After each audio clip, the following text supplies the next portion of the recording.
the issues for Ryan when you first got involved with him? He was about 13 when I first got involved. There'd been a long-standing history with child youth and family from the age of about 7. He'd been diagnosed with Asperger's. There's suggestions that he might have reactive attachment disorder or oppositional defiant disorder or conduct disorder. Issues with his behavior at home, with caregivers, at school. He just non-compliant, at times aggressive, violent, would damage property, couldn't get on with other kids. It had progressed to by the time that I was involved with him that he had started making suicide threats, had started being violent towards his mum, was absconding, started making violent threats towards animals, and there just was no real level of being able to calm him down or kind of work forward. I mean, it would go on for like hours. So what interventions were involved at that time? There was quite a lot of professionals involved. There had been 2 HCN plans already when he was much younger. There's been several attempts at counseling, at different parenting interventions. The thing that was really confounding for heaps of professionals was like some of the best services that we have were involved, and it didn't appear to actually change his behavior at all. He continued to become more and more unsettled. The violence, the threats, the absconding became more and more frequent. It was at that point that the behavior support psychologist from the Ministry of Education referred for a neuropsych assessment through Dr. Valerie McGinn.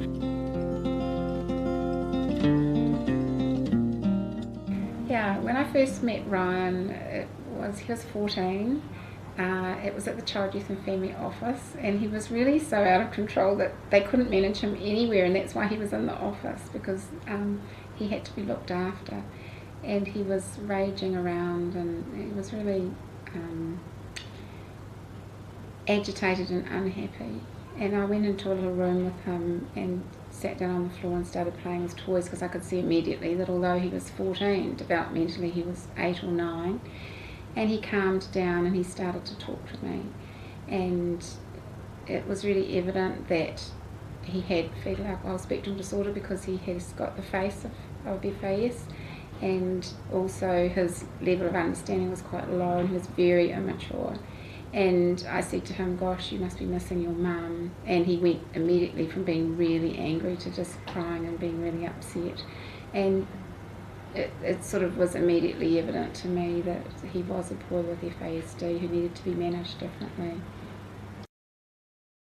The first day, Dr. McGinn gave us some recommendations about how to talk to him differently, what his different functioning levels were. So like he couldn't take in certain things, you couldn't be too complicated in the way you talk to him. You had to keep things quite simple, and that made a difference straight away. Not being able to try to reason through things too much with Ryan, making sure that that you simplified things enough so that you weren't telling him too many things that might or may happen, because he couldn't manage the ambiguity of that. He needed quite clear, yes, this is going to happen, or if we don't know it's going to happen, we don't know it's going to happen, but we're going to find out at this meeting if it's going to happen. So are you saying that previously people would naturally have spoken to him like he could have understood things, which actually he couldn't understand? Because he was 13 at the time, and kind of tall and skinny for his age.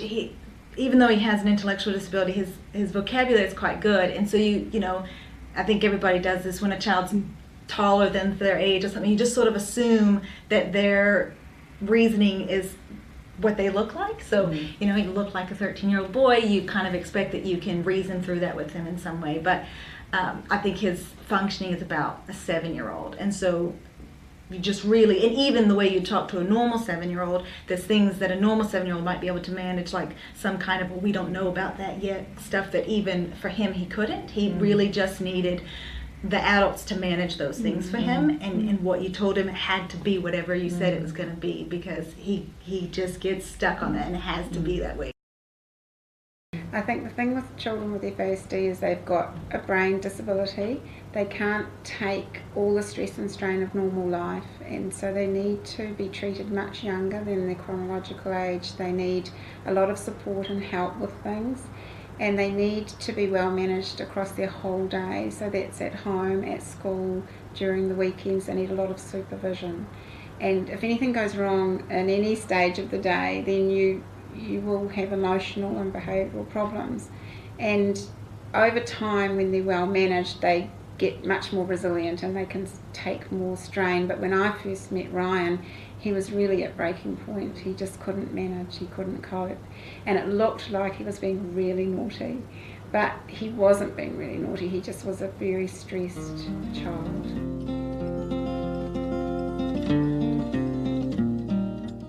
Next was getting the full assessment from Dr. McGinn, which really looked at his specific cognitive deficits, his capacities, his functioning level, what he could and could not manage, and things like that. The next things were the routine, the structure from the caregiver. So we had a caregiver that was recommended by Dr. McGinn who had previous experience working with kids who had FASD, kids who had brain injuries, all those kinds of disability things, and that made a massive difference. And just the expectability of life, you know, that he could know what was coming up next, so he wasn't upset about it. We had some ongoing support from Dr. McGinn, both working with the mum, because the plan was to return Ryan home to his mum after he was settled. So Dr. McGinn worked with her to upskill her, you know, what does it mean having a child with FASD, how do you manage that? You know, if he can be so settled with his caregiver, how do we, you know, pull those things over into a home placement to make that just as stable? She also did some work with the school about training the staff and teachers about working with kids with FASD, and that made a massive difference at school. She's made some ongoing recommendations about health and other follow-up things that have been quite helpful. First of all is the process of doing the diagnosis. You can't just assume, even though I could tell that he had fetal alcohol spectrum disorder, I still had to do a full assessment. I had to get to know him and know what was his needs to be able to advise his social worker and his school and his mum on how to manage him. So that first day, actually, I went and saw his mum. She had really tried hard with Ryan and nothing had worked, and it was, you know, you get into the situation perhaps where the family blame child youth and family, and child youth and family blame the family, and in fact there's something else going on that they hadn't even realised. So, you know, I was able to sit and talk with her about the whole development of Ryan from his birth and before his birth. And it was then, you know, that I asked her whether she had been drinking in the pregnancy, and she said that she had. And it's not done in a blaming way. I explained to her what FASD is and how these children present and what sort of problems they have. And she said, yes, you're right, that's exactly what's wrong with my son. So, you know, from that moment forward, she was engaged, the social worker was engaged, and everyone was engaged in trying to move forward to do the best for Ryan. And it wasn't easy, it took a long time. He remained emotionally volatile and difficult for quite a period of time, but as he got realistic expectations, as everyone started to talk to him differently and manage him differently, he just slowly settled, and he's just blossomed over a couple of years now. Dr. McGinn points out that with FASD, lots of kids that have FASD confabulate, which is a fancy word for they make up stories, and oftentimes they believe the story. They don't. It's not really lying, because when you lie, you know that you're not saying the real thing. But and just sort of an understanding of where the blame lies or doesn't exist at times. You know, so if he would go to Access with his dad, which is supervised, and then he'd come back and he'd tell his mom, oh, this happened at Access, you know, normally she would just get really angry because it wasn't okay that was happening. And so we all just kind of learned that, okay, well, when Ryan says something, rather than getting angry or upset because something happened that shouldn't have happened, we just check our stories out and talk with the other adults that know what's happening. So it all just manages more smoothly. So this was a private service coming to assist. How did that affect you as a site manager, and how you could manage the situation? I guess the major thing that affected me as a site manager was talking to Morgan about it, and talking at Financial Clinic, because it was expensive, and talking about the differences that Morgan saw immediately, and also having some rationale for the high cost placement, because the caregiver, the specialized caregiver, was high cost. But to have the knowledge and the background information to be able to put the rationale forward, that made a huge difference. And to have her support, and to know that my social worker was supported in this different way of thinking and different way of working with this young man. And the professionals who were sitting around the table all seemed to blame Mum, And I knew that it wasn't mum, there was other stuff going on. So having that extra support and that extra resource really helped to validate that and get a better outcome. The caregiver that Ryan's living with is experienced, and I have trained that family in how to look after kids with FASD. So they do have a really good routine. They have rules, like firm rules, but they're flexible depending on how the child is. So it's a family environment. It's full of things to do, but it doesn't overstress the child, and things are clear, and routines are well established. And he did very well in that environment, and now his mother has more or less the same environment at home, and so he can go between home and his placement and stay settled and secure and happy in both places.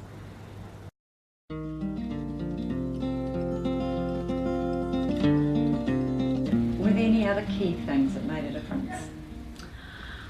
Coordinating all the adults, keeping everybody on the same page so that as things change, we all know what's happening, what the plan is, and so all the adults keep in contact, and never passing messages through Ryan, ever. When you build the environment around what he can manage, then he's not stressed and he's not anxious, and actually he's really a settled person. Can you say more about building that environment around him? I think it's interesting, like, I think we know a lot about like autism and stuff, and that they need really structured environments and they don't like change. And there's some similarities with FAS. So he does need routine. He doesn't manage well with not knowing what to expect. So if it's routine enough and he knows that this is how this works, and when there's a problem, this is who I talk to, and there's a level of security, a level of safety that someone's going to sort out whatever problem he might have, then that just removes that level of worry for him. But he's a teenager. Shouldn't he be having more freedom? Well, he can have freedom when it's structured in a way he can manage it, and I think that's what actually makes it work. So freedom that means that he can't cope and he's not able to manage stress and he gets unsettled isn't really helpful for him or for anyone else. And so it's about managing his life in a way that makes it better.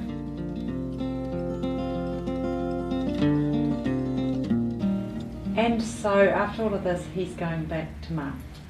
That's the plan, and it seems to be progressing quite well. He's like a completely different person from the child that I met at 13 when I took on this case to the young person who's about to turn 16 now.